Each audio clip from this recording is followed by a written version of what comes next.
আবহাওয়ার খবর দেবো আপনাদেরকে। ধীরে ধীরে কমছে শীত, জাঁকিয়ে শীত পড়ার কোনো পূর্বাভাস নেই। ঘন কুয়াশার দাপট। উত্তরবঙ্গ জুড়ে কলকাতার সর্বনিম্ন তাপমাত্রা 13.2 ডিগ্রি। ধীরে ধীরে কমতে শুরু করেছে শীত, এবং তবে জাঁকিয়ে শীত পড়ার কোনো পূর্বাভাস নেই। শাশ্বতী রায় আমাদের সঙ্গে টেলিফোনে রয়েছেন প্রতিনিধি, আরো আপডেট দেবে। শাশ্বতী। অধিক তাপমাত্রা স্বাভাবিকের নিচে থাকলেও সেই অর্থে জাঁকিয়ে শীত পড়ার বা কনকনে ঠান্ডা পড়ার সম্ভাবনা কিন্তু সব থেকে কম রয়েছে। এবং আজকে হালকা বৃষ্টি বা স্নোফলের সম্ভাবনা রয়েছে সিকিমের ক্ষেত্রে।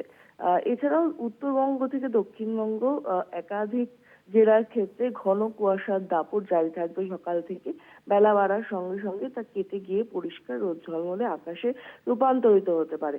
তাপমাত্রার পারদ আগামী 3 থেকে 4 দিন একই রকম থাকবে। এবং এরপর আবার রবিবারের পর থেকে কিন্তু বেশ কিছুটা ঊর্ধ্বমুখী হওয়ার সম্ভাবনা রয়েছে সর্বনিম্ন তাপমাত্রা।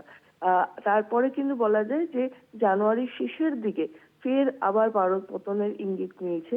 তবে আগামী 3 থেকে 4 দিন শীতের স্পেল একইভাবে বজায় থাকবে এবং এই পরিস্থিতি বজায় থাকার ফলে দক্ষিণবঙ্গ থেকে উত্তরবঙ্গের একাধিক জেলাতে কুয়াশার দাপট কিন্তু বিদ্যমান থাকবে আগামী 2 থেকে 3 দিন।